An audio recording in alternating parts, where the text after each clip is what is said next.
Jonathan James America का एक आम सा लड़का था, मगर उसे बचपन ही से कंप्यूटर्स का गैर मामूली शौक था। वो ज्यादातर वक्त अपने कमरे में कंप्यूटर्स पर गुजारता और ये समझने की कोशिश करता रहता कि सॉफ्टवेयर और नेटवर्क कैसे काम करते हैं। सिर्फ 15 साल की उम्र में उसने इंटरनेट के जरिए मुख्तलिफ सरकारी और गैर सरकारी नेटवर्क्स की सिक्योरिटी में खामियां तलाश करना सीख लिया और फिर उसने कुछ ऐसा किया जिसने अमरीकी हुक्काम की नींदें हराम कर दी। जॉनथन ने 1999 और 2000 के दौरान नासा के कंप्यूटर नेटवर्क को हैक कर लिया।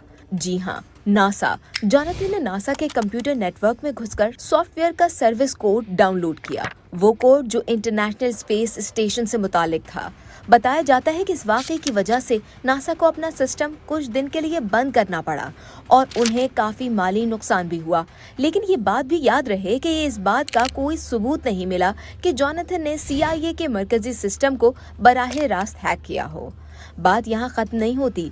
इस 15 साला लड़के ने अमरीकी महकमा दिफा यानी डिपार्टमेंट ऑफ डिफेंस के कुछ सिस्टम्स तक भी रसाई हासिल की। उसने defence threat reduction agency DTRA का एक सर्वर हैक किया और वहां से ईमेल्स, यूजर नेम्स और पासवर्ड्स हासिल किए। इसके अलावा भी वो कई अमरीकी सरकारी नेटवर्क्स को हैक करके गैर कानूनी तौर पर रसाई हासिल कर चुका था। इस तरह जॉनथन ने अमरीकी हुक्काम की नाक में दम कर दिया था। लेकिन फिर बिलाखिर अमरीकी हुक्काम ने जॉनथन जेम्स को गिरफ्तार कर लिया। क्योंकि वो नाबालिग था, इसलिए उसे इब्तिदा में 7 माह के लिए घर पर कैद और प्रोबेशन हुई। फिर प्रोबेशन की खिलाफ वर्जी की वजह से उसे 6 माह के लिए जेल भी भेजा गया। कुछ साल बाद 2008 में एक बड़े हैकिंग केस की तफ्तीश के दौरान जॉनथन पर शक किया गया। हालांकि उसने उसमें मुलव्विस होने से इनकार किया, लेकिन उसके बाद शदीद ज़हनी दबाव में चला गया। आखिरकार 2008 में 24 साल की उम्र में जॉनथन जेम्स अपने ही घर में मुर्दा पाया गया।